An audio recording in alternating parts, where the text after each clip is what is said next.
안녕하세요, 모토이슈 이민우입니다. 2021년 신차 출시 소식을 모아 전달해드리는 2021 여기 이슈 그 5번째 시간입니다.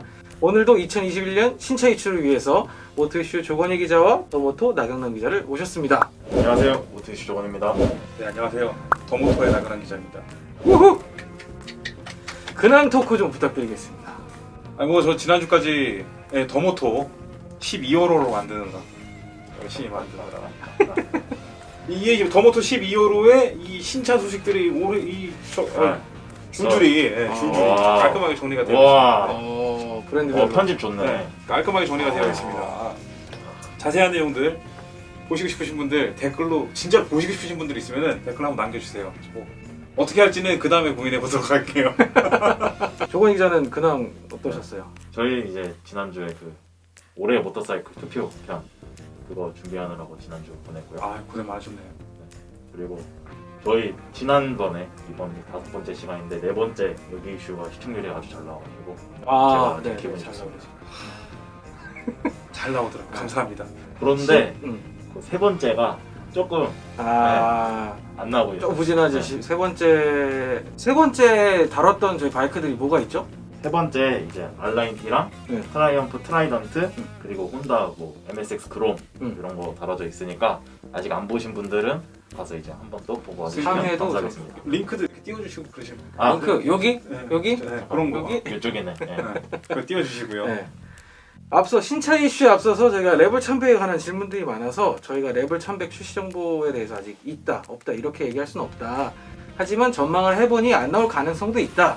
하지만 어떻게 하다가 뿅 하고 나올 수 있다 라고 했는데 거짓말처럼 뿅 하고 나왔어요.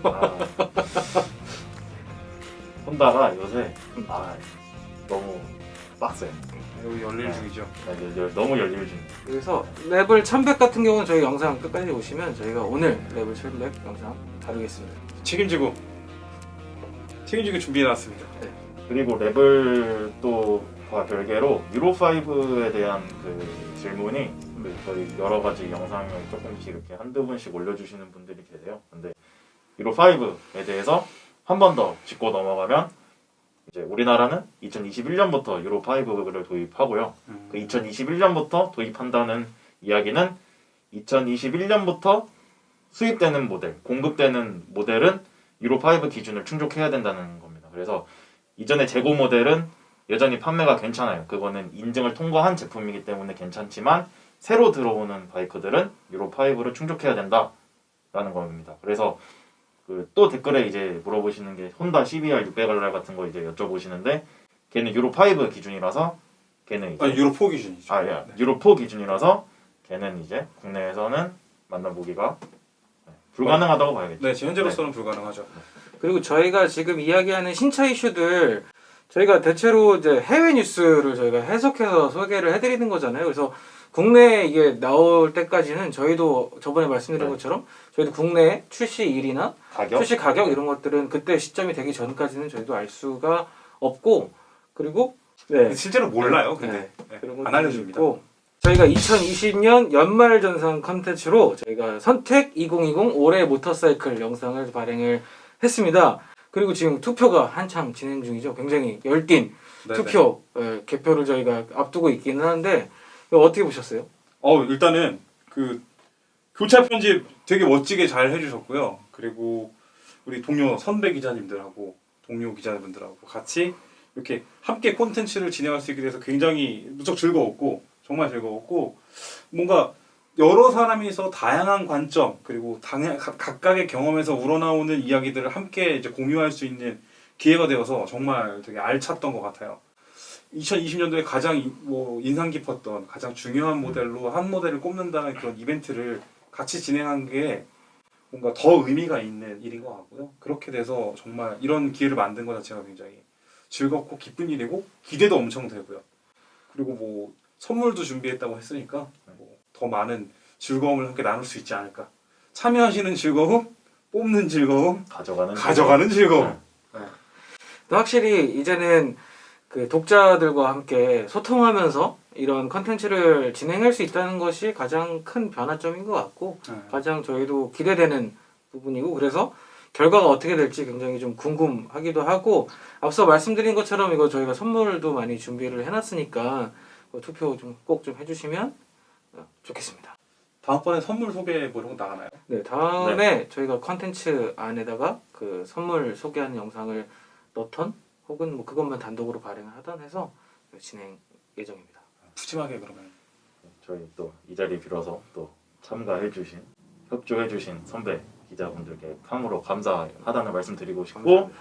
저희 그날 실시간 공개로 저희가 이렇게 했는데 그날 제가 본 게 112명까지 아 저도 그렇게 봤어요. 네.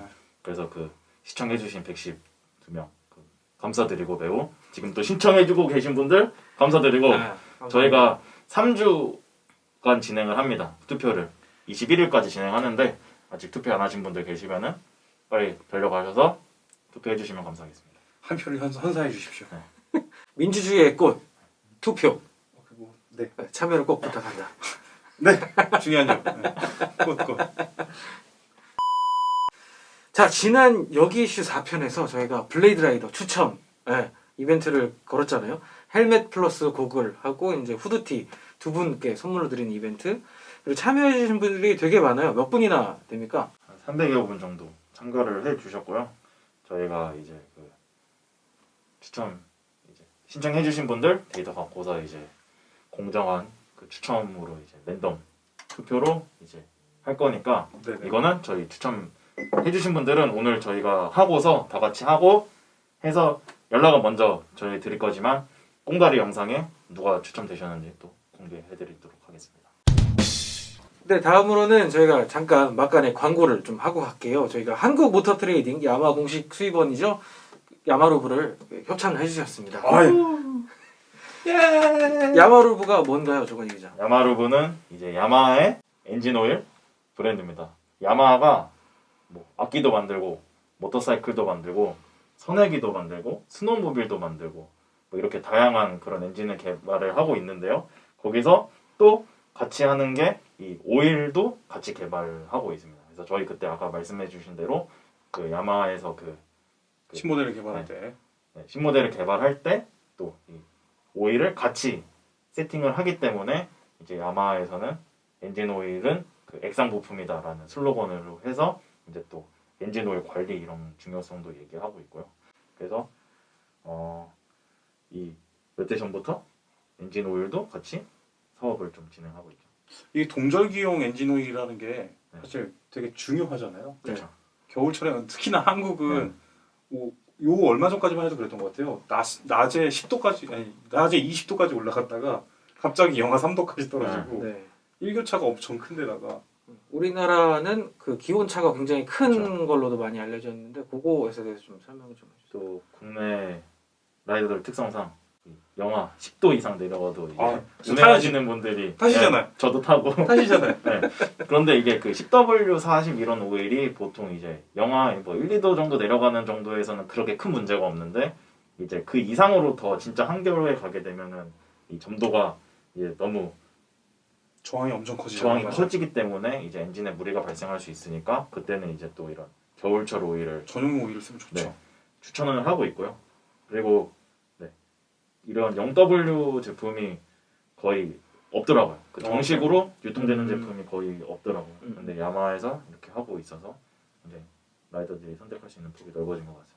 네, 그리고 저기 앞에 있는 제품은 그 겨울에 알맞는 저점도 야마루브 0W30이라는 제품이고요. 요거 같은 경우는 소비자 공식 가격이 한 통에 2만 원입니다. 그리고 요거 같은 경우에는 저희가 독자들한테 이벤트를 통해서 저희가 전달을 드릴 예정이에요. 저희가 한 통 원래 한 명씩 한 통 이렇게 전달해 드리려고 했는데 저희 Nmax 같은 경우가 한 통이 들어가고 Xmax는 또 두 통이 들어간다네. 그래서 두통 네, 두 통씩 드리기로 했고 총 네 분께 두 통씩 전달을 드리겠습니다. 야마루브에 대한 조금 더 자세한 정보는 야마 공식 홈페이지나 주변의 정식 딜러들한테서 찾아보시면 될 것 같습니다. 오늘 우리가 이야기할 바이크들 이름을 먼저 훑어보도록 하겠습니다. 오늘 우리가 다룰 바이크는 BMW의 네이키드 라인업 S1000R과 G310R, 혼다 레벨 1100 그리고 야마하 NMAX 125의 순서로 이야기를 해보도록 하겠습니다. 시작하기 앞서 광고를 보고 오겠습니다. 네. 어떤 광고가 나왔을까요? 글쎄요. 광고 이렇게 주십시오. 내부로 들어가는 게 제일 좋습니다. 자, BMW S1000R과 G310R에 대해서 이야기해 보도록 하겠습니다. 두 모델 모두 BMW 모터라드의 로드스터 카테고리에 있는 모델이죠. 로드스터는 어떤 장르입니까? 아 로드스터요. 그 우리가 흔히 알고 있는 네이키드 모터사이클을 의미하죠. 근데 이제 그 BMW 모터라드는 항상 이 로드스터라는 이름을 썼고 흔히 자동차에서 로드스터는 오픈탑, 아, 네. 오픈탑 자동차들 그런 감성으로 이제 살 수 있는 스포츠카 본격적인 스포츠카라기보다는 오히려 좀 더 편안하게 탈 수 있고 네, 그러면서도 그 바람을 가르는 즐거움을 누릴 수 있는 바람을 적극적으로 맞는 오히려 그런 쪽이 로드스터라고 보시면 좋을 것 같고요. 이번에 공개된 S1000R 어떻게 보셨어요? 어떻게 보셨습니까? 그 용광로 아, 그래서 그거 했죠. 저는 처음에 그게 그 올해 초에 출시했던 F900R이랑 XR 할 때 그 유슈하는 막 그런 거를 했었어요. 맞아. 네. 그래서 저는 그것도 약간 이번에도 비슷하게 해가지고 그 왠지 왜 쿵푸 팬더 이런 데 나오는 것처럼 뒤에 이렇게 용의 문장 같은 이미지 비슷하다. 그런 느낌으로 처음에 이제 티저 공개될 때 그런 줄 알았는데 용광로더라고요. 그래서 용광로에서 이게 많이 뜨겁다는 핫하다. 핫한 모델이다. 저는 개인적으로 이 공개할 때 글로벌 프리미어로 이제 영상 공개할 때 그 생방송으로 봤어요. 생방송이 아니었겠지만 그냥 녹화 방송이었겠지만 최초 공개할 때 기다렸다가 새벽에 봤는데 저는 사실 굉장히 반가웠어요. 거기 그 타고 나오신 그 스턴트 라이더가 네. BMW 모터라드로 전설적인 크리스 파이퍼. 크리스 파이퍼 기억하시는 분들 계시나요? 옛날에 F800R이 크리스 파이퍼 에디션이 나왔었어요. 그래서 그 F800R 가지고 스턴트 라이딩을 계속 했었고 월드 챔피언을 그분이 몇 번 하셨더라? 5번인가 하셨을 거고.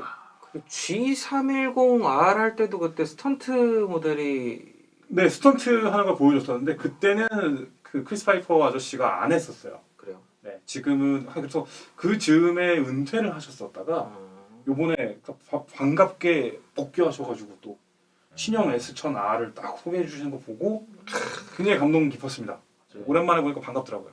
네, 저도 개인적으로 그게 제일 마음에 들었어요. 그 연료 탱크가 풍만하게 딱 있고 그 리어로 갈수록 굉장히 그 샤프한데 완전 그런 것 같아요. 그냥 약간 그것만 앞에 거 요것만 떼어낸 그런 느낌이 저는 개인적으로 그런 느낌이 좀 마음에 들었던 것 같습니다. 그리고 헤드라이트가 새롭게 좀 변경이 된 것도 네네. 기존에는 약간 그 이렇게 동그랗게 눈알처럼 이렇게 머리랑 눈알처럼 이렇게 돼 있었었는데 그 최근에 패밀리 룩을 좀 반영하는 것 같아요. 근데 이제 그 디자인의 팬이 굉장히 많더라고요. 그 비대칭 헤드라이트 BMW가 예전에 이제 자주 사용하던 그 디자인의 팬이 굉장히 많아서 아쉬운 분들은 또 계실 것 같은데요. 저는 개인적으로 굉장히 좀 좋게 평가했던 게 지금 올해 출시했던 F900R 그리고 작년에 이제 나왔던 R1250R 그리고 이번에 새로 나온 G350R 이따 얘기할 그것까지 다 이제 헤드라이트 디자인이 똑같습니다. 그렇기 때문에 R1250R은 이제 아직은 그 벌브 타입이지만 다 그 유사하기 때문에 그 네이키드 로드스터 패밀리의 그 패밀리 룩이 완성된 것 같아서 정리가 된 것 같아서 저는 보기가 좋았습니다. 그럼 이번 신형 S1000R의 특장점 좀 알려주세요. 일단 신형 S1000R의 엔진을 베이스로 탑재를 한 유로5 대응하는 엔진입니다. 최고 출력은 이전과 동일한 165마력이고요. 그래서 또 기어비를 변경한 게 특징인데 4단에서 6단 기어비를 변경했다라고 했어요. 그래서 이 얘기는 4단에서 6단 이제 고단 영역이니까 이제 고속 영역을 확장했다. 네. 그리고 또 프레임도 신설하게 했고요. 또 6.5인치 TFT 디스플레이가 반영됩니다. 또 6축 IMU로 ABS 프로 그래서 코너링 ABS 적용되는 그것도 적용되어 있습니다. 네, 맞습니다. 일단은 S1000R에 대해서 말씀드리면 제가 또 공부 어제 해놨습니다. 처음 등장했던 게 2014년이었어요. 그리고 이게 S1000RR이 처음 등장했던 게 2010년이었고요.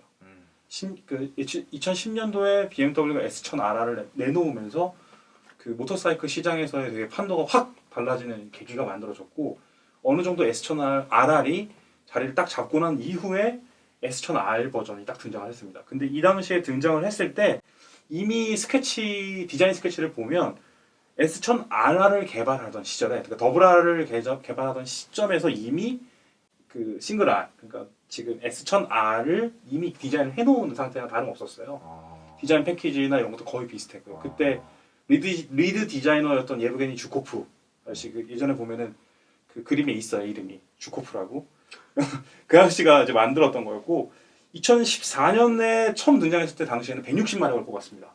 네. 그랬고 이후에 그 한 차례 대규모 모델 업데이트를 이루면서 167마력까지 올렸다가 그리고 3kg 정도로 무게를 감량시켰었고 그 이후에 다시 한번 업데이트가 되면서 2마력의 줄은 165마력을 만들었고요. 그래서 지금 말씀해 주신 것처럼 유로5를 맞추면서 165마력을 다시 똑같이 유지를 하고 있는 상태입니다. 그래서 지금 세대를 보면 결과적으로는 이게 지금 3세대 모델로 바라보는 게 맞을 것 같고요. 사실상 엔진 형식의 변화로 보면은 2세대지만 한 차례 대규모 업데이트가 이루어져서 엔진 마력까지 올렸다가 다시 이제 엔진이 바뀌는 시점이니까 3세대 혹은 4세대 모델로 바라보실 수 있을 것 같습니다. 그럼 S1000R과 비교군이 될 만한 모델들은 무엇이 있을까요? 플래그십에 있는 네이키드 모델들은 다 사실 비교 대상이 될 수 있을 것 같은데 그 중에 혹시 이 S1000R의 포지셔닝이나 혹은 그 비교 우위에 있을 수 있는 점이 뭐가 있을까요? 사실 배기량으로 보면은 1000cc급 네이키드를 보는 게 맞는 것 같은데요. 근데 이제 네임밸류라든지 어떤 가격대 그리고 실제로 라이더들이 생각하는 경쟁군을 보면은 두카티 스트리트 파이터 V4 또 KTM 슈퍼드크 1250 또 MV 아고스타 브루탈레 1000RR 또 가와사키 ZH2 또 혼다 12000R 또 스즈키 카타나 스즈키 S1000 또 야마 MT10 뭐 이렇게 되게 다양하게 있을 것 같은데요. 제가 판단을 했을 때는 처음에는 저는 아쉽게 생각했던 게 출력이 낮다. 왜냐면 신형 엔진을 적용했음에도 불구하고 165마력이라는 같은 마력수는 좀 아쉽다. 왜냐면 현재 이제 그 유럽제 슈퍼 네이키드들이 다 200마력을 근접하거나 넘어가는 추세이기 때문에 그거를 가지 않은 게 조금 의문이긴 했는데 근데 또 상대적으로 이제 일제 바이크들에 비하면 또 가격대가 높죠.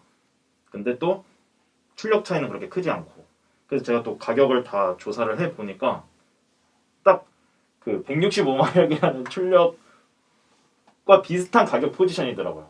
그러니까 일제와 그 유럽제의 200마력에 가까운 애들과 딱 사이에 있는 거라서 사실상 이거를 단점으로 얘기가 좀 애매하더라고요. 그러니까 그래서 포지션 말씀해 주신 것처럼 그 네. 포지셔닝에 대한 문제를 얘기를 하면은 그 유럽 브랜드들의 프리미엄 브랜드를 지향하는 쪽들 그리고 그 마력이라는 게 사실은 네이키드에서 마력이 200마력이 넘는 건 어떻게 보면 큰 의미는 없을 수 있다고 생각해요. 왜냐하면 이미지적인 네, 부분에. 그 바람을 맞는 상태에서 타기 때문에 그 마력을 전부 풀로 사용할 수는 없고 그렇기 때문에 이건 어떻게 보면은 그 200마력을 넘는 오버 200마력 혹은 200마력에 근접한 이 성능은 어떻게 보면 그 카리스마죠. 자존심 대결. 그 200마력 뽑아냈다 우리는.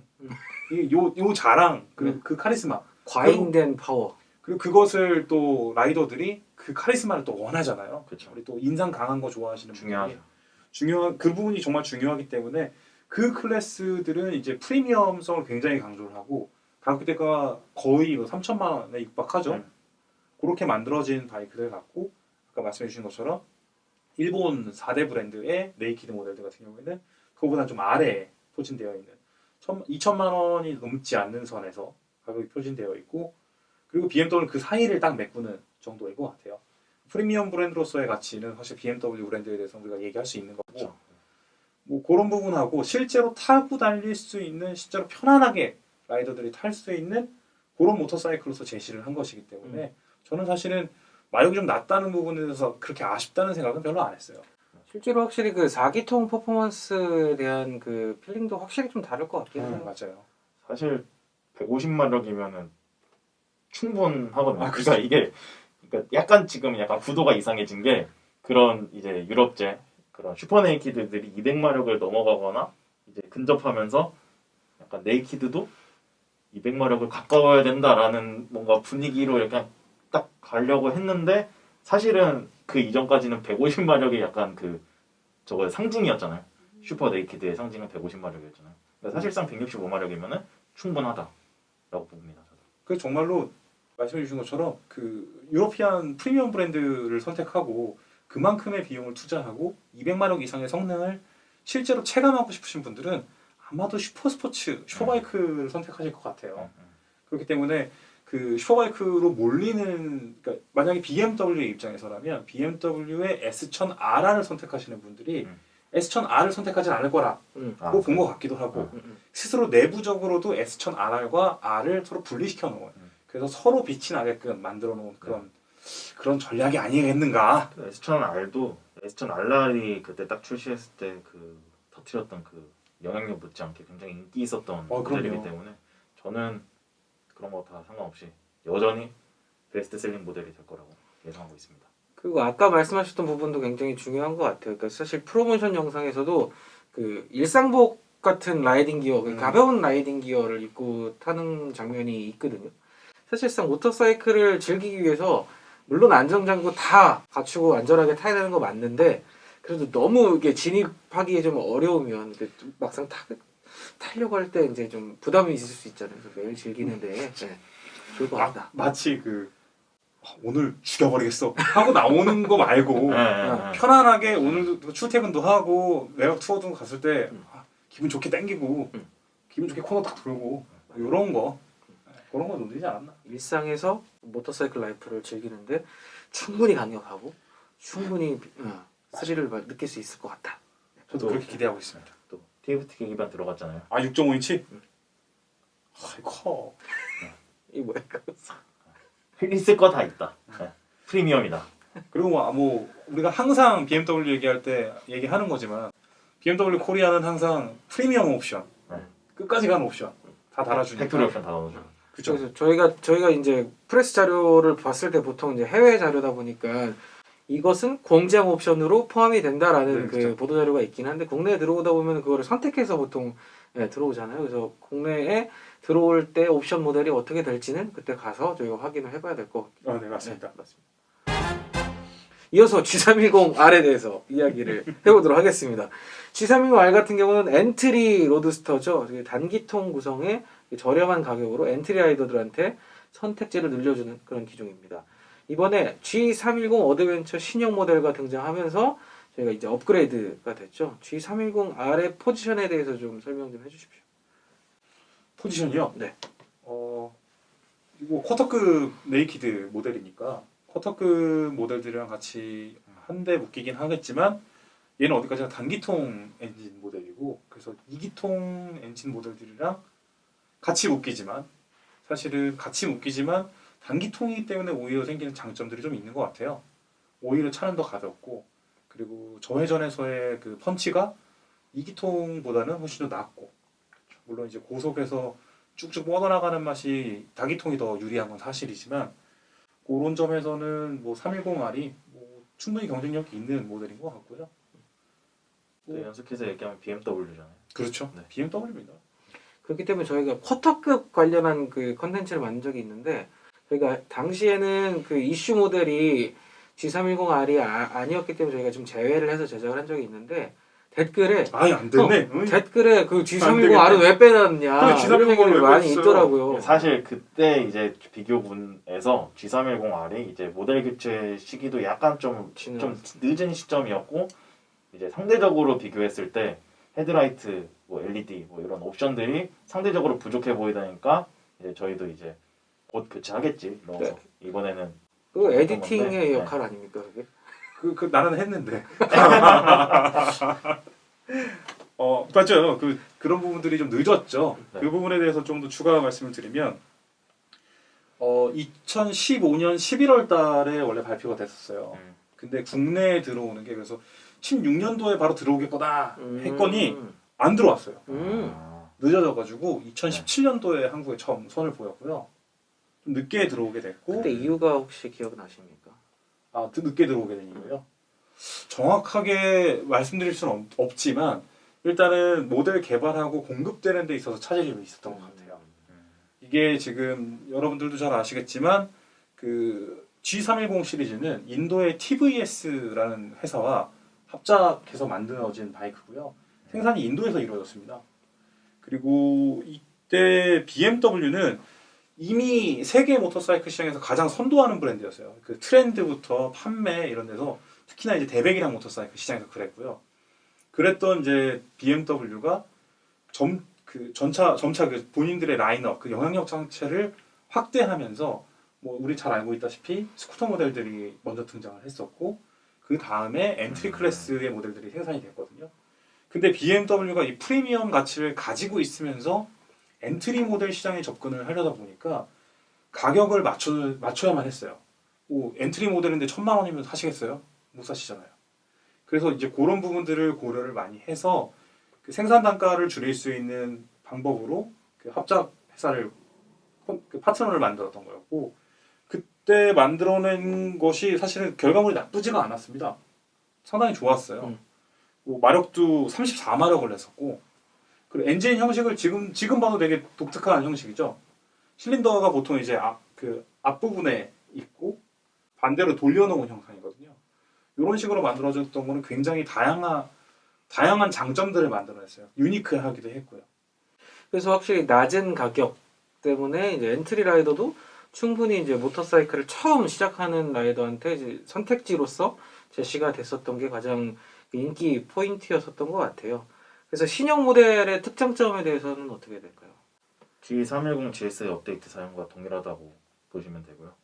그렇죠. 네. 전자식 스로틀과 셀프 부스팅, 안티, 호핑 클러치 그리고 LED 등원 정도가 중요한 변화점이라고 보시면 될 것 같습니다. 기본적으로 아까도 말씀해 주셨지만 오히려 이번에 신형 아까 먼저 이야기했던 S1000R의 디자인이 오히려 G310R의 디자인을 닮아간 느낌이 있어요. 특히 프론트 마스크 디자인이 이렇게 헤드라이트가 이렇게 있고 옆으로 이렇게 배치되는 페어링. 네. 요 디테일이 G310R이 원래 이전 세대도 그랬거든요. 그 디자인 형식이 오히려 S1000R에서 마치 계승해서 G310R이 받은 것 같아 보이지만 근데 어쨌든 간에 그 아까 전에 얘기하셨다시피 BMW의 로드스터 라인업들이 그 거의 비슷비슷한 헤드라이트 형상 그걸 가져가면서 패밀리 룩을 형성하는 거 굉장히 좋은 선택이라고 봅니다. 네. 오히려 G310R은 다른 형님들의 좀 이렇게 지원을 받는다. 네. 뭐 덕 좀 본다. 네. 뭐 이런 느낌이지 않을까. 차 기대 많이 하고 있습니다. BMW가 로드스터 패밀리까지 공개를 하면서 이제 2021년 신형 라인업이 거의 공개가 된 모양새고요. 이제 국내 시장에 어떤 시점에 도입될지 이제 그래서 가격들이 어떻게 될지 아까 말씀드렸던 옵션 사용 어떻게 될지 이런 것들은 저희가 충분히 이제 확인해 본 다음에 또다시 알려드릴 수 있도록 하겠습니다. 잠깐 끊고 가나요? 광고 한번 보라고 하시죠. 자 그럼 광고? 자 그럼 광고? 네 다음으로는 랩을 1100에 대한 이야기를 해보고 가겠습니다. 저희가 지난 영상에서 랩을 1100에 대해서 댓글들로 질문이 많다 이런 얘기들을 하면서 랩을 1100이 가능성이 있냐 없냐 뭐 이런 얘기를 좀 많이 했었는데 맞아요. 어떻게 된 얘기입니까? 제가 몰랐던 거죠. 제가 몰랐던 거라고 얘기하죠. 근데 어쨌든 간에 나올지 언제 어느 날 갑자기 뿅 하고 나타날지 모른다 했더니 네 맞습니다. 네. 혼다가 이렇게 요정처럼 뾰로롱 하고선 놓고 갔어요. 사실 저희도 그 공식 루트를 통해서 나온 정보들을 해석하고 저희가 분석하는 것이기 때문에 저희가 예언을 할 수는 없습니다. 경험적으로 천기누설을 할 수도 없고. 그래서 저희가 어느 날 진짜 뿅 하고 나타나서 저희도 되게 반가워요. 그 이제 뭐 야구 중계하시는 분들이 승자 맞출 때 피 묻히기라고 하는데 피를 잘못 묻히죠. 괜찮았어요. 나는 저는 뭐 일단 혹시라도 그 저의 그 영상을 보고 착오가 있으셨다 생각하시면 그분에 대해서 사과드리겠습니다. 그래도 다들 그 독자분들께서 굉장히 즐거워 해주셔가지고 저도 보란 듯이 나왔다 연석들아. 저도 그래서 제가 그날 그 출시된 날 새벽에 그 책 만들다가 퇴근하면서 집에 들어와 새벽 4시쯤인가 3시쯤인가 영상 딱 보고 제가 제일 먼저 댓글 달았어요. 여러분 맞다. 그 일이 벌어졌습니다를 제가 제일 먼저 달았어요. 네, 맞아. 이신 짓고 바로 신고하고 얘기했고요. 기대치가 거의 엄청 실시간으로 보신 거네. 새벽에 보셨어요. 맞아요. 역시. 너무 기뻤어요 저도. 그 혼다가 좀 너무 힘을 너무 준. 아니 저는 네. 사실 그렇게 생각하지 않아요. 혼다가 요즘 열일한다 뭐 이런 얘기들 하시는데 여러분 혼다는 항상 꾸준하게 원래대로 해온 겁니다. 이게 상대적으로 모델 라인업들이 좀 빈약해진 다른 브랜드들이 준비가 조금 미진했던 거라고 봐야 되지 않을까요? 맞습니다. 이렇게 확 지르고 갑니다 지금. 그 앞서 전 그 기점이 네오 스포츠 카페 출시했던 그때가 기점인 것 같아요. 그때 이후로 내놓는 모델들이 소위 말해 깔 게 없어. 맞습니다. 네. 이번에는 어떻게 보셨어요? 요번 레벨 1100 일단은 우리가 그 전에 이야기를 했던 게 혼다가 스트리트, 그러니까 일반적인 도로 주행 모터사이클, 투어링 바이크나 아니면 스포츠 바이크들 이쪽 계열에서 좀 더 시장이 넓다고 판단할 거라고 저는 예상을 했거든요. 근데 이번에 레벨 1100이 나온 건 그 크루저 라인업들에 대한 시장 분석이 이거 해볼만하다 라는 결론이 나온 거라고 봐요. 혼다가 이번에 그 레벨 1100을 내놓으면서 레벨 500에 대한 이야기들을 또 깔아놨어요. 레벨이 원래 레벨 500이 유럽 시장에서 2017년도 그 유럽과 미주 시장에서 2017년도를 기점으로 해서 등장을 했고, 그리고 굉장히 판매량이 즉각적으로 반영이 됐어요. 그리고 그게 지난 2019년도에는 유럽 전체에서 세 번째로 가장 많이 팔린 크루저 계열 모터사이클, 커스텀 계열 모터사이클로 뽑혔답니다. 커스텀 계열이라는 건 크루저를 말하는 네, 그렇죠. 거죠. 그 쪽에서는 유럽 전체에서 세 번째로 많이 팔린 모델이 된 거죠. 사실 500cc 클래스인데다가 그 전통적인 V-트윈 엔진도 아니고 병렬인데도 그만한 그 효과를 이끌어낸다는 건 굉장히 고무적이었던 것 같아요. 이것이 실제로 미주 지역에서도 반응이 굉장히 나왔던 것 같고, 그러다 보니까 더 높은 배기량에 이런 형태를 갖춘 모델들에 대한 니즈가 혼다가 입장에서는 걸 수 있다. 우리는 또 엔진도 있고 시스템도 있다. 준비는 끝났으니 언제 낼까 하고 만들어 놓은 것 같습니다.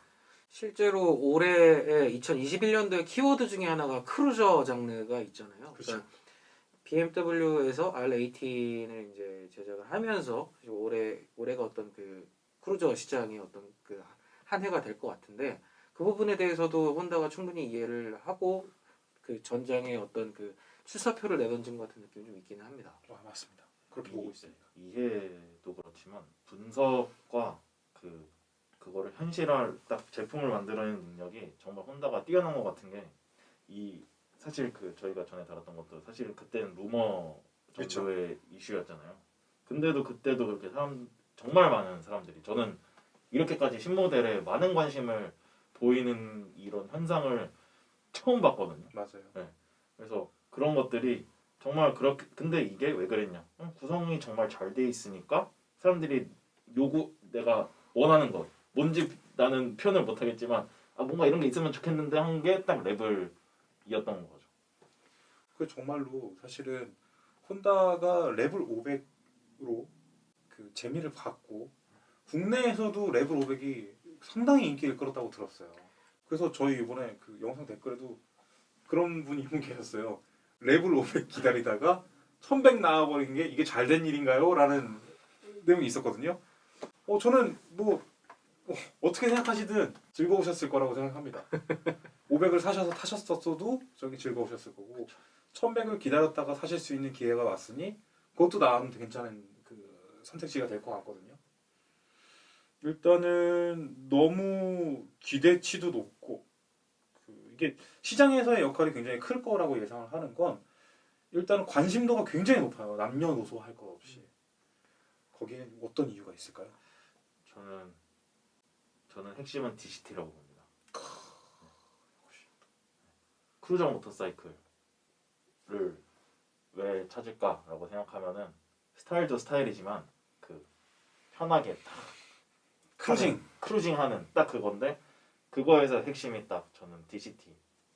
변속이 필요가 없는 이거라고 보거든요. 근데 DCT가 벌써 출시한 지 10년이 됐죠. 맞죠. 그러고서 굉장히 많은 모델들에 혼다가 적극적으로 투입을 했고, 그러면서 지난번에 저희가 그때 벌써 2년 전인가요? 그 서울 모터쇼 할 때도 얘기를 들었던 게 DCT를 여러 모델에 투입함으로써 DCT의 그런 R&D 비용 그런 거랑 생산 단가를 확 낮출 수 있었다. 그렇습니다.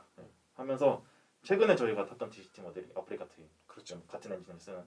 근데 굉장히 완성도가 그렇죠. 높아졌고, 또는 또 이 엔진이 굉장히 독특하고 좋다고 봐요. 이 크루저 모터사이클. 적당한 배 고동감도 있고 토크감도 좋고. 실제로 크루저 장르가 엔트리 라이더들이 선호하는 이유가 뭐라고 생각하세요? 일단은 그 시트고가 낮고 무게중심이 굉장히 낮기 때문에 그 모터사이클 처음 올라오신 분들이 가장 두려워하는 건 넘어지는 거잖아요. 두 바퀴의 숙명, 좌우궁, 우궁, 좌궁, 우궁, 제자리궁 이런 것들에 대한 부담을 가장 덜어주, 가장 즉각적이고 물리적으로 가장 해결하기 가장 좋은 방법은 시트고가 낮은 거죠. 근데 특히나 이제 레블에 대해서 얘기를 하자면 그 이전에도 이야기를 했던 것처럼 레블은 원래 엔트리 클래스에 적용되었던 이름이었는데 이게 시리즈화가 되어서 1100까지 왔다. 해외 시장에는 300도 있었고요. 단기통 모델 네네. 300, 500, 1100까지 왔는데 요것이 가능했던 이유는 사실은 그 모터사이클의 실루엣 자체가 그 프론트 쪽으로 탱크 있는 부분이 높게 올라오고 시트는 최대한 낮게 깔려 있는 그 롱앤로우 스타일을 가지고 있는 전통적인 크루저 모터사이클이랑 좀 거리가 좀 있어요. 그 이것이 이렇게 만들어진 이유는 사실 엔진이 생긴 게 그렇게 생겼기 때문에 그것을 배치하기 가장 적절한 크루저 모터사이클을 생각하면 그 디자인이 나왔던 거였는데 결과적으로 어떤 분들은 극단적으로 낮은 시트고가 마음에 안 든다고 하시는 분들도 있지만 그걸로 엄청나게 많은 사람들에게 문을 열어줬다라고 하는 측면은 혼다가 정말 이걸 한번 했다. 그리고 거기에 일단은 다리도 쉽게 닿을 뿐더러 사실 변속에 대한 두려움도 많이 있는데 변속에 대한 두려움도 DCT로 충분히 해결할 수 있을 것 맞습니다. 같고 그리고 사실상 일반인들한테 조금 이제 리턴 라이더 혹은 이제 좀 이렇게 중년의 라이더들이 이제 처음 시작할 때 가장 익숙한 장르는 아무래도 이제 크루저 장르라서 진입이 좀 쉬울 것 같아요. 그렇기 때문에 또 인기가 있는 게 아닐까라는 생각도 좀 듭니다. 관심도가 엄청 높아요. 또 다른 특징 뭐가 있을까요? 일단은 레블 1100 같은 경우에는 그 미국 혼다 R&D 미국 혼다 R&D 센터에서 개발했다고 합니다. 그러니까 정통파인 거죠. 결국에는 그 순혈인 겁니다. 미국에서 개발해서 만든 차.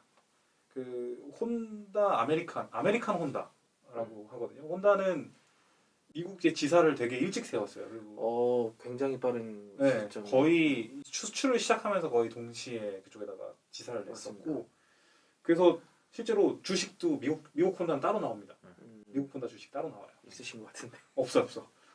없어. 네. 기본적으로는 기존의 레블 시리즈가 갖고 있었던 것처럼 클래식 바버 스타일을 갖고 있지만 되게 현대적인 차량으로 만들어졌고요. 엔진은 아까 좀 전에 조건희 기자님이 말씀해 주신 것처럼 아프리카 트윈 1100에 들어가 있는 그 1084cc 엔진, 병역 트윈 엔진. 네. 트윈 엔진 들어가 있는데 이 트윈 엔진이 그 크랭크샤프트의 간격이 270도로 설정이 되어 있어요. 이걸 통해서 아까 말씀하셨던 그 이븐 파이어링이 아니라 불규칙한 연소 간격으로서 그 뭔가 펄스를 느낄 수 있다. 고동감 그리고 그 사이 진동 이런 것들을 느낄 수 있게 만들어놨다라는 얘기가 있고요. 이 밖에 이제 전자 제어 시스템들 이런 것들은 이제 혼다가 지금 거의 표준화 시켜서 넣고 있는 120도까지 다 들어가 있는 혼다 셀렉터블 토크 컨트롤, 그죠? 네. 그리고 윌리 컨트롤, 크루즈 컨트롤을 당연하고 라이딩 모드 3개 지원하고 당연히 스로틀 바이 와이어를 써서 하고 있고요. 프론트 포크는 43mm 카트리지 타입이고 뒤에는 피기백 타입으로 적용시켜 놨습니다. 이 정도의 구성이면은 뭐 딱히 뭐 흠잡을 데 없지 않겠습니까? 그렇게 보면 저는 딱 이거 봤을 때 아메리칸 장르 중에서 수랭 엔진을 장착을 하고 어떤 감성, 클래식 감성보다는 조금 더 퍼포먼스를 지향하는 몇몇 모델들이 떠오르긴 했는데 사실 지금 이걸로 봤을 때는 경쟁자가 거의 없다고 봐도 무방하겠네요. 뭐 경쟁 모델에 대한 이야기는 우리 또 조건희 기자님 한번 의견을 한번 내주시지 않겠습니까? 저는 레벨 500을 탔을 때를 떠올려 보면은 가볍고 발자식성이 좋고 바이크가 잘 눕고 그렇죠. 그런 것들이 특징이었다고 보거든요. 또 코너링 특징이 되게 빠르게 가볍게 싹 눕는데 눕고 나서 되게 안정적으로 또 크루저 모터사이클에 기대하는 것처럼 이렇게 다 원만하게 싹 돌아나가는 그런 느낌이 굉장히 좋았는데 그런 느낌을 또 언제 받았냐라는 걸로 생각을 해보면은 할리 데이비슨 스포스터를 탈 때 약간 그런 느낌들을 받았던 것 같아요. 그 코너링 성능이라든지 그런 느낌들을 또 쾌활하게 다루는 크루저를 다루는 느낌. 그런데 사실 스포스터 라인업이 이제 단종 되기 때문에 단종 수준 말씀하신 것처럼 단종이나 다름없죠. 네, 다름이 없기 때문에 사실상 또 국내 시장에서는 더욱더 경쟁할 모델이 오히려 크루저는 아닌 것 같고요. 그러네요. 그 클래식 네이키드, BMW R9T라든지 트라이언프 T120 같은 모델들 이 오히려 경쟁이 되지 않을까. 가격대도 비슷하고. 그러네요. 저는 사실 가장 먼저 떠올랐던 모델은 그 인디언 모터사이클의 그 바버, 스카우트 바버가 가장 먼저 떠오르기는 했거든요. 그렇군. 네.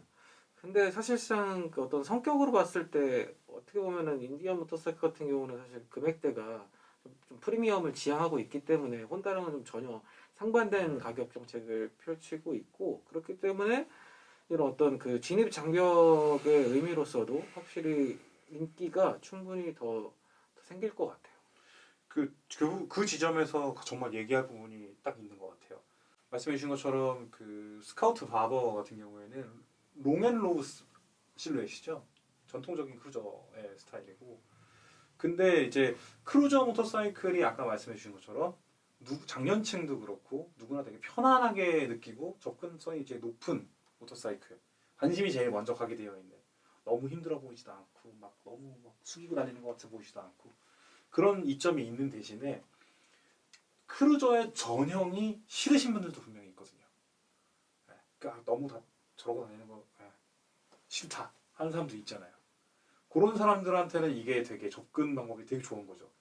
크루저 모터사이클 같으면서도 크루저가 아닌 것 그렇죠. 같아. 실제로 그 레벨 500 탔을 때 약간 그런 네. 느낌 받았어요. 그러니까 뭐 생긴 거는 되게 아메리칸 바이크처럼 생겼는데 타보니까 거의 뭐 순행 병렬 2기통 네이키드 타듯이 맞아요. 그냥 쭉쭉 나가고 속도 붙어가는 감각이 지금 얘기하다 보니까 떠오른 모델이 하나 있는데 할리 데이비슨 로우라이더 S. 정확해요. 딱 그 정도 모델이 될 것 같네요. 맞아요. 근데 사실 로우라이더 S 같은 경우는 가격대가 2천만 원이 넘어가죠. 훨씬 높죠. 네. 사실 실루엣으로 보면은 로우라이더 S가 정말 정확하게 떨어져요. 네. 물론 이제 로우라이더 S 같은 경우에는 탱크가 이렇게 높게 솟은 게 아니고 탱크가 약간 높기는 한데 탱크보다 그 위에 이제 그 계기반 올라와 있는 그 부분까지가 실루엣으로 옆에서 보여요. 그렇죠. 그래서 더 높아 보이고 그 앞에 이제 프론트 이제 헤드라이트 네. 헤드라이트 덮고 있는 그 비키니 커버 같은 카울 여기 그 헤드라이트 커버 네. 요런 부분들이나 길기 좀 프로파일이 포크 앵글 요 부분들도 되게 랩을하고 잘 맞거든요. 네. 근데 가격 차이가 아마 1,000만 원 가까이 나지 않을까.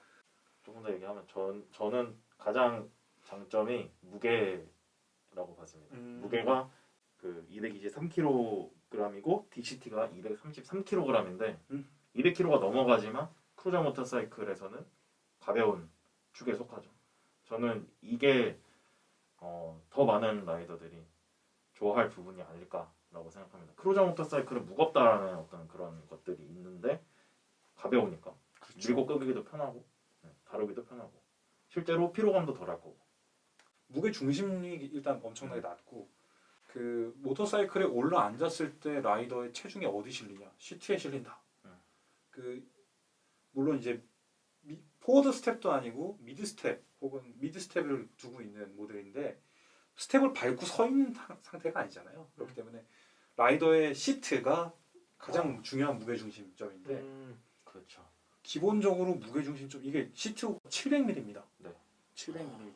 700mm면 우리가 흔히 일반적인 모터사이클 세계에서 800mm만 돼도 엄청 낮다 그러거든요. 그쵸. 그죠? 근데 700mm. 그래서 그 프로모션 영상을 딱 보면 여자분이 타고 나와요. 그리고 신호대기 같은 딱 서 있는데 무릎이 이렇게 굽혀져 있어요. 그거 보고 저거다라고 생각하시는 분들 되게 많았을 것 같아요. 그 코너링 저거는 어떻게 되나요? 리닝글은 어떻게 아 맞아요. 그 부분도 혼다에서 되게 많이 강조를 혼다는 사실 그런 거 강조는 안 하는데 언급은 해놨습니다. 그 프로모션 영상에서 스포츠 그 그쵸. 바이크랑 같이 달리는 그런 모습도 나오는데. 그 부분 제가 살짝 집어서 말씀드리면 혼다 유럽에서 이 발표가 됐는데 먼저 발표가 되었는데 혼다 유럽의 자료에는 그 사진이 없어요. 혼다 USA 자료에는 그 사진이 있습니다. 650 CBR 650R이랑 같이 네. 코너를 딱 타고 있는 네. 사진이 있는데 같이 달릴 수 있을 만큼 스포츠 주행을 가능하게 만들어놨다. 1포인트고요. 그 부분을 정확하게 수치로 말씀드리면 그 혼다가 측정해 놓은 평균 좌우 리닝글 그러니까 바이크의 기울기 각도는 35도로 봅니다.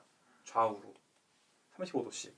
이게 대부분의 크루저 모터사이클보다 훨씬 높은 수준이라고 얘기를 하는데 제가 여기다 자료를 조사를 했던 게 할리 데이비슨에서 가장 깊은 앵글을 보여주는 모델 중에 하나가 FXDR 114였습니다.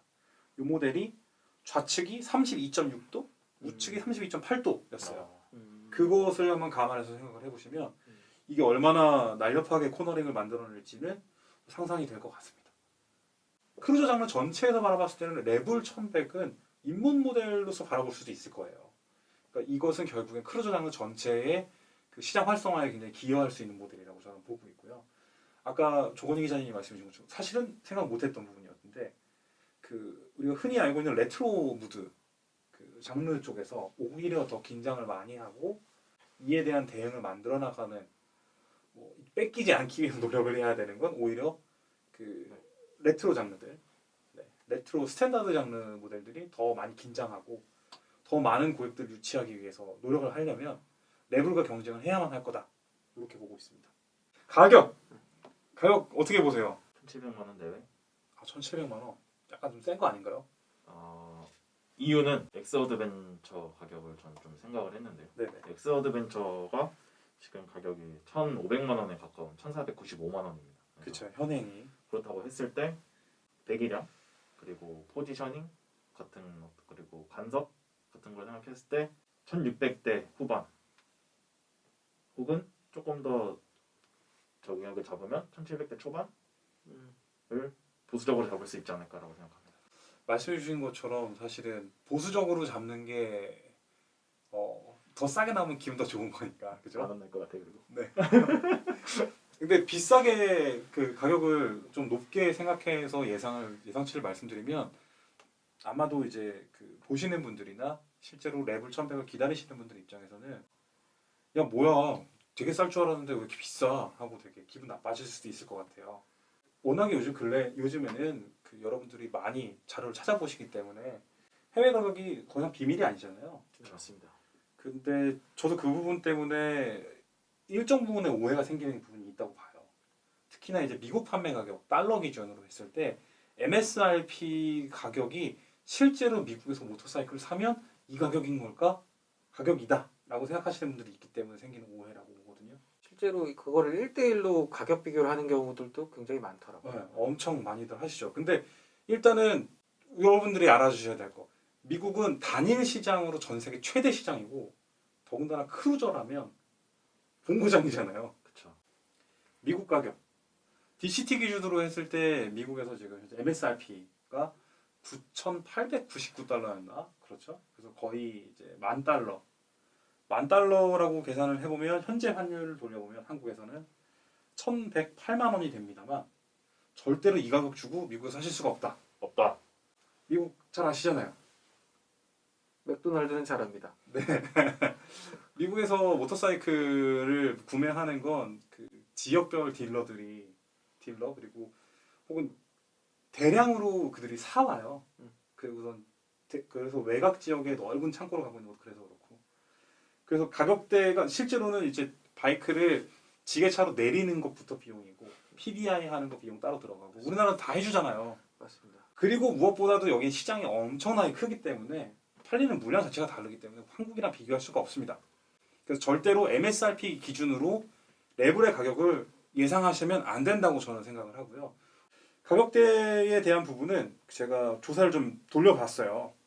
현재 가격이 지금 나와 있는 게 그 미국의 MSRP의 $10,000 그리고 영국에서 9,899파운드 DCT 기준입니다. 전부. 그리고 유로화 가격은 이탈리아하고 독일은 아직 안 나와 있고요.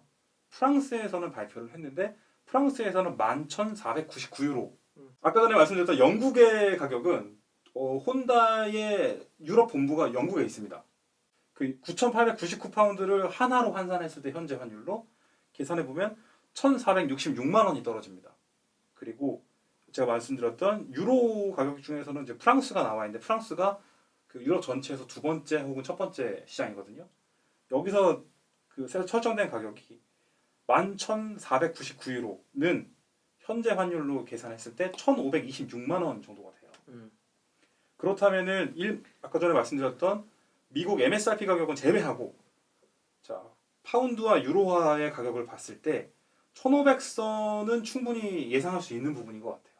1,400에서 1,500 사이, 1,600까지 바라볼 수 있을 것 같고 아까 우리 조건희 기자님이 또 말씀해 주신 것처럼 현재 혼다 코리아에서 엑스어드벤처 XADB의 가격 설정된 가격이 1,495만 원이었거든요. 2020년식이. 이게 새로운 연식이 되면서 가격 상승이 좀 있다고 쳤을 때 1,500만 원대에 잡힌다고 보면 그보다 위에 있어야 하는 포지션상 그래서 1,500만 원 때가 잡힐지 모르는 1,600만 원, 1,700만 원을 넘지 않는 선 요 점을 보면 좋을 것 같아요. 1,700만 원에서 1,500만 원 선 사이 요 정도로 보시면 좋을 것 같고 1,600만 원이 딱 정확하게 적절하다라고 저는 느끼지만 혼다 코리아가 어떻게 가져오실지는 뭐 저는 모르죠. 가져오실지 안 가져오실지도 아직 확실한 건 아니고. 그렇죠. 실제로 국내에 몇 대를 도입하느냐도 아까 말씀해 주신 그런 맥락에서 그렇습니다. 가격이 설정되는데 많은 영향을 주겠죠. 수요와 공급의 네. 원리에 의해서 가격이 정해지는 건 네. 사실 누구나 다 아는 기본 상식 아니겠습니까? 그러니까 여러분들께서 레벨 1100에 지금 보여주시는 관심처럼 그 많은 관심을 보여주시고 뭐 문의를 각 딜러 지역 딜러마다 다 해주시면 혼다 코리아 이거 물량 많이 팔리겠는데 그렇지, 그럴 수 있다. 하고선 가격 딱 일본에 야 요즘 코로나 시대에 한국은 오토바이 엄청 잘 팔아 다 내놔 싹 끌어갖고 가격을 낮출 수 있지 않을까. 하지만 상대는 혼다 코리아. 혼다 코리아 되게 열심히 노력해요 진짜. 가격 최대한 잘 맞추시려고 엄청 노력하신단 말이에요. 가격 네, 전 잘 가격을 알겠습니다. 얘기한 게 아니라 네. 그 물량 가지고 오는 것들.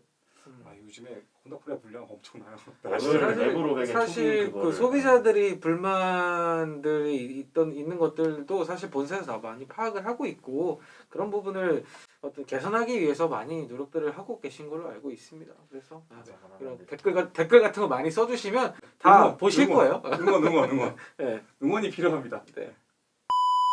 그 다음으로는 저희가 CRF 300 랠리에 대해서 간단하게 좀 알아보고 가겠습니다. 기존에 CRF 250 랠리로 이제 출시되면서 미니 어드벤처, 그러니까 소형 어드벤처 라인업에서 굉장히 본격적인 그 구성을 가지고 관심을 좀 받았던 모델이에요. 이 부분 어떻게 보셨나요? 저희 댓글에 CRF 250 랠리를 여쭤본 분들이 몇 분 계셨어요. 맞아, 있었어요. 그래서 제가 이번에 체크하고 넘어가려고 했는데 어젯밤에 이렇게 자료 조사를 하고 오늘 하기 위해서 싹 조사하고 있는데 알림이 띵 떠가지고 딱 보니까 혼다 CRF 300 What? 네, 약간 일거리가 하나 더 늘었다. 일거리가 늘었다 해가지고 네, 조사를 했습니다. 네, 조사를 했는데 그 CRF 250이 300이 된 걸로 보는 게 맞는 거겠죠? 그쵸? 배기량이 286cc 단기통 엔진에 27.3마력이고요. 그래서 250과 비교했을 때 2.6마력 증가했고 최대 토크는 26.6Nm인데 이게 최대 토크가 4.1Nm 증가한 설정입니다. 그리고 저는 여기서 가장 눈에 띄었던 거는 이 출력 상승보다 1단에서 5단 기어비는 줄이고 기업이 6단의 진짜 중요해요. 기어비는 높였다고 했는데 이 말은 곧 1단에서 5단까지는 토크를 더 발생시키고 최고속을 늘렸다. 6단을 늘리면서. 그래서 최고속이 129km에서 135km가 되었다고 하거든요. 이 말은 그 사실 저희가 다 타봤지만 CRF 250L에서 가장 아쉬웠던 거는 출력이었다고 생각을 합니다. 저는. 그 부분이 개선되면서 많은 분들이 좋아하시지 않을까. 맞죠. 실제로 탔을 때 조금 초반 토크가 희미한 느낌이 좀 있었는데 아마 최초에는 어쨌든 임도나 그런 흙길 주행을 염두에 두었을 뿐더러 이제 엔트리 라이더들이 사용이 있을 거라는 판단하에서 그렇게 세팅을 했었던 것 같은데 아무래도 그 시장에 내놓은 다음에 반응들이 조금 더 초반 토크가 셌으면 좋겠다라고 니즈가 좀 있었던 것 같아요. 저 사실 그 부분은 말씀해 주신 게 정말 저도 되게 동감하는 부분인데 저 예전에 CRF 250L 버전이 국내에 들어왔을 때 L입니까 랠리입니까? L일 때 네. L일 때 네. CRF 250L을 타고 굉장히 먼 거리를 다녀온 적이 있었어요. 그 태백 갔었거든요. 태백까지 강원도 태백까지 왕복을 했었는데 그 하염없이 먼 길을 달릴 때 너무 힘든 거예요. 단기통에다가 또 단기통 엔진에다가 힘든. 시트도 뭐 그쵸. 좁고 딱딱하고. 그 원래 흔히들 이렇게 이런 시트는 타면 엉덩이 이렇게 쪼개진다 그러거든요. 그 정도까지는 아니었는데 그런 부분들을 요번에 기어비를 1단에서 5단은 좁히고 6단에서 크루징 기어로서 길게 빼놓은 거는 굉장히 잘한 선택인 것 같아요.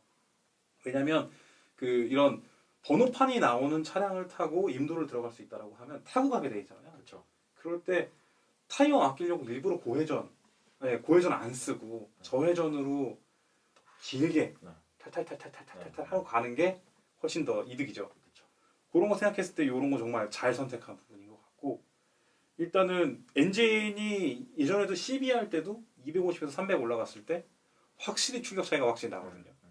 그런 부분들을 좀 메꿔줄 수 있는 부분이 되게 좋은 부분인 것 같고 어쨌거나 CRF 300 L과 300 랠리 모델을 어떻게 바라보느냐가 되게 중요한 것 같아요. 이걸 랠리라는 이름을 갖고 있다고 본격적인 오프로드 모델 혹은 L 모델을 가지고 본격적인 엔듀로 모델 이렇게 바라보시면 그거 아닙니다.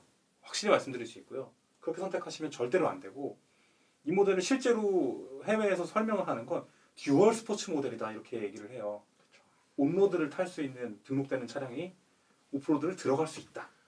이 정도로 바라봐 주시는 게 좋을 것 같고 입문자한테는 충분할 것 같습니다. 실제로 포지셔닝 자체는 굉장히 유일한 맞아요. 느낌이 좀 있잖아요. 그러니까 배기량이 좀 낮은 데다가 가격도 견딜만한 가격에 사실 처음에는 비싸다는 의견이 많았죠. 그쵸. 776만 원이었고 배기량도 그랬고 출력이 부족하다는 얘기가 좀 있었으니까.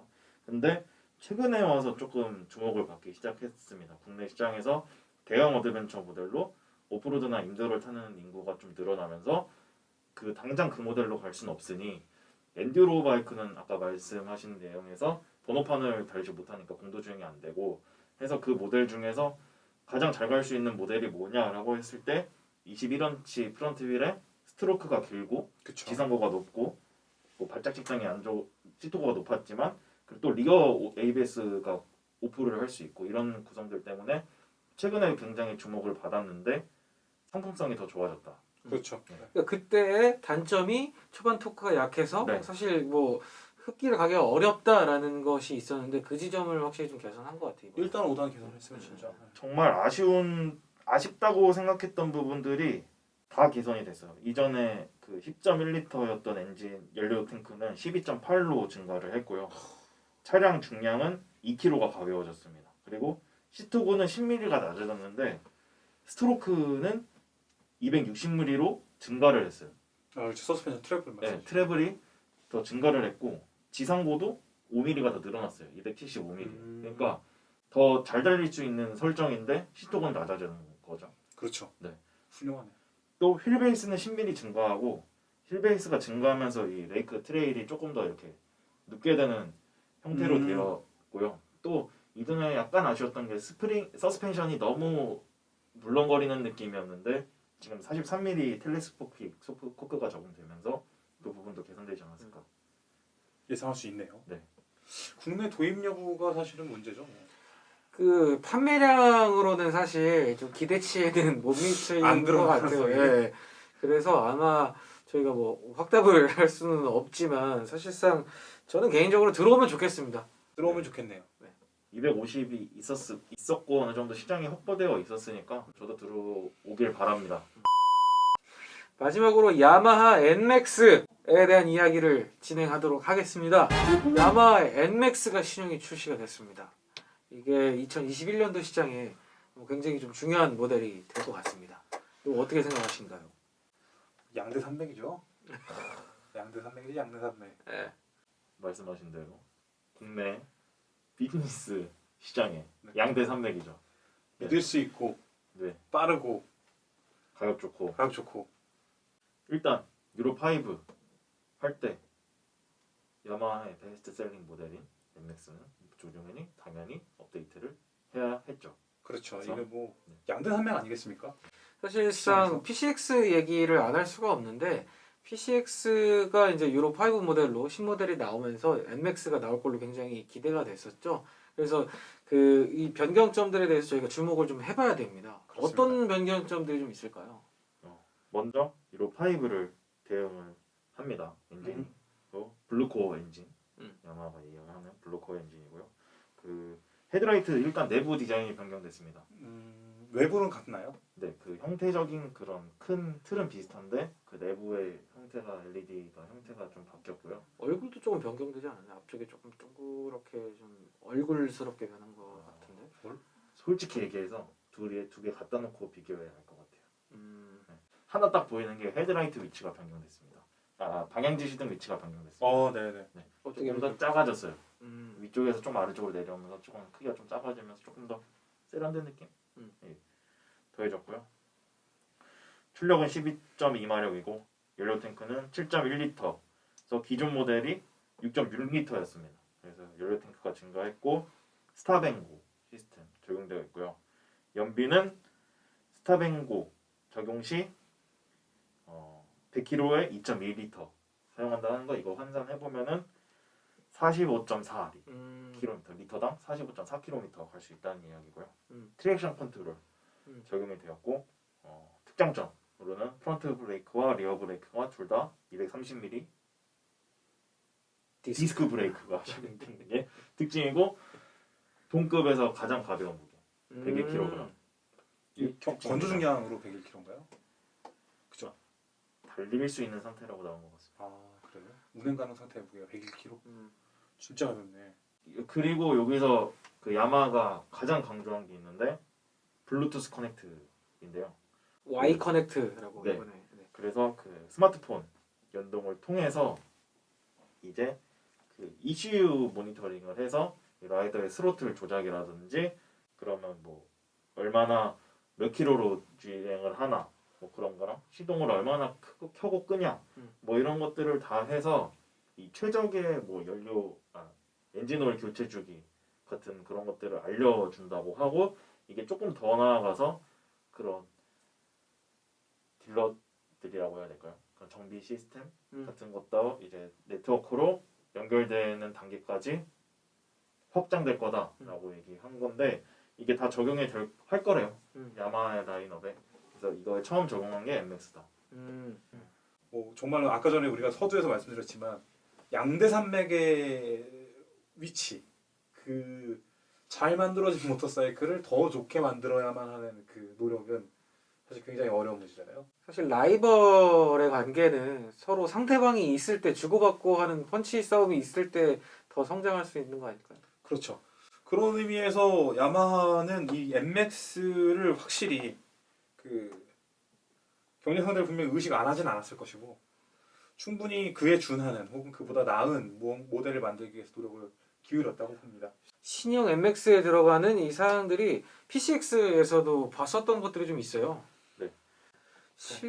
실제로 그 인도네시아 같은 경우에 야마하 판매량이 엄청나더라고요. 그러니까 그 인도네시아 시장에서는 사실 이 MX 차세대 모델이 10월달에 공개가 됐을 거예요. 그래서 이미 뭐 155라든가 뭐 여기 나왔던 이제 블루투스 Y 커넥트. 커넥트, 네. Y 커넥트 같은 것들이 이미 발표가 됐었고요. 근데 근데 뭐 국내 시장에도 이게 적용이 된다고 얘기를 해주셨고, 네. 그래서 제가 검색을 해봤는데 아직은 거주 국가에서 사용할 수 없는 항목입니다. 네, 앱 정보를 보면 되게 많은 것들을 기대할 수 있어요. 지금 보시다시피 이렇게 네. 딱 이렇게 딱 돼 있고, 라스트 업데이트 날짜, 토탈 마일리지, 퓨얼 이코노미, 파킹 로케이션, 어디다 주차했는지까지 나올 것 같아요. 맞아. 네. GPS 기반의 그 파킹 로케이션. 파킹 로케이션까지 아마 잡아주는 앱이랑 휴대폰에서 GPS를 사용하니까 여기서 이제 연결해서 아마 멈춰 세워놓은 자리에서 그 파킹 로케이션 같은 게 사실 국내에서는 그게 크게 사용 환경이 장점이 있나라는 의문이 들기는 해요. 사실 네. 동남아 같은 데서는 주차장을 굉장히 모터사이클이 많이 있는 데서 내 오토바이를 찾아야 돼서 그런 게 있지만 그렇죠. 국내에서는 사실 효용성이 있나? 기능이니까요. 그리고 또 또 필요하신 분들도 있을 수도 있어요. 생각해 보면 그 우리는 흔히 그냥 도심 생활자고 하지만 저기 조선소나 이런 데서 근무하시는 분들 다 스쿠터 타고 다니시잖아요. 그러면 다 똑같은 스쿠터를 타고 다니는데 내 바이크 어딨지? 찾을 때도 있고, 물론 저희 주차하는데 모르진 않겠지만 그죠? 사실 어쨌든. 지하 주차장 같은 데서도 필요한 거 맞아요. 찾을 때는. 네. 근데 지하 주차장은 또 GPS. 네. 근데 어쨌든 이런 식의 이것도 지금 보면은 보시겠 마일리지 관리. 네, 마일리지 관리를 네. 데일리로 지금 하고 있네요. 보니까. 마일리지 관리도 되고, 그래서 이제 연비 네. 측정이라든가 차량보다 안 적어도 되겠네. 여기 지금 뭐 엔진 오일 교체 시기 같은 것들도 지금 굿 이렇게 나와 있는데 배터리까지 나와 있고, 배터리 전압이랑 엔진오일 교체 시기 뭐 이런 것들을 다 이런 거 적용해 주는 거는 정말 현대적으로 잘 야마하가 나서줬다. 또 TFT 기반이 있어야 된다고 생각을 했잖아요, 저희가. 그쵸. 그 스마트폰에 연동을 하려면. 근데 지금 LCD 기반인데도 그 연동이 되도록 해놨더라고요. 그것도 되게 재밌게 봤습니다. 흥미롭습니다. 그래서 아마 이 부분 같은 경우는 저희가 조금 더 한번 자세하게 출시에 앞서서 한번 미리 살펴볼 필요가 좀 있을 것 같아요. 그래서 그때 되면 조금 더 자세하게 알아보도록 하도록 하겠습니다. 빠르게 대응을 한다는 것으로 알고 있습니다. 그 야마는 이 볼륨이 있으니까요. 이제 네, 분명히 대응해 줘야죠. 아마 코리아에서 굉장히 MX에 대해서 집중을 하고 있고, 내년 시장에 좀 공격적으로 좀 투입을 하려고 준비를 하고 있더라고요. 얘기 좀 해보니까. 혹시 그 시장의 쌍두마차가 잘 끌고 나가줘야 장사도 잘 되고, 배달하시는 분들도 돈 많이 버시고, 비용 아끼시고, 그럴 수 있는 좋은 차가 되었으면 좋겠습니다. 서비스 비용도 좀 낮춰주세요. 야마르고 나서. 겨울철엔 야마르브 영W 30. 네, 지금까지 2021년 모터사이클 이슈에 대해서 저희가 파악을 좀 해봤습니다. 저희가 이제 계속해서 이 신차들에 대한 그 정보들을 파악하고 있고, 그래서 이것들을 알려드리는 역할들을 하고 있어요. 신차 2021년 신차 이슈가 궁금하신 분들은 모토 이슈, 여기 이슈 검색하셔서 보시면 좋을 것 같고, 저희가 발행하고 있는 콘텐츠들도 많이 사랑해 주시면 좋겠습니다. 지금까지 시청해 주셔서 감사합니다.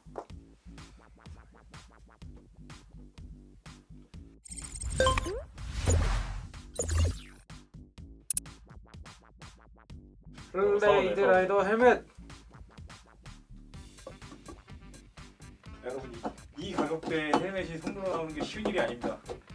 예스. 아, 하나, 둘, 셋. 추첨. 뭐야? 19, 8, 뭐 카운트다운 돼 있어. 어머나. 6, 5, 4, 3, 2, 1. 네, 최우성님. 최우성님께는 저희가 블레이드 라이더에서 제공한 카본 헬멧, 이게 나이트, 블랙 나이트, 네, 나이트부터 아니고 블랙 나이트. 블랙 나이트 헬멧과 고글을 전달드릴 예정입니다. 축하드립니다. 야, 운 좋으시겠다. 얼마야 이게? 자, 그러면 이제 아깝게 한 번 더. 후드티 자, 선물입니다. 후드티 선물. 다음으로는 후드티 선물입니다. 후드티. 후디. 예스. 갑니다. 10, 9, 8, 7, 6, 5, 4, 3, 2, 1. 빠밤. 김재섭님.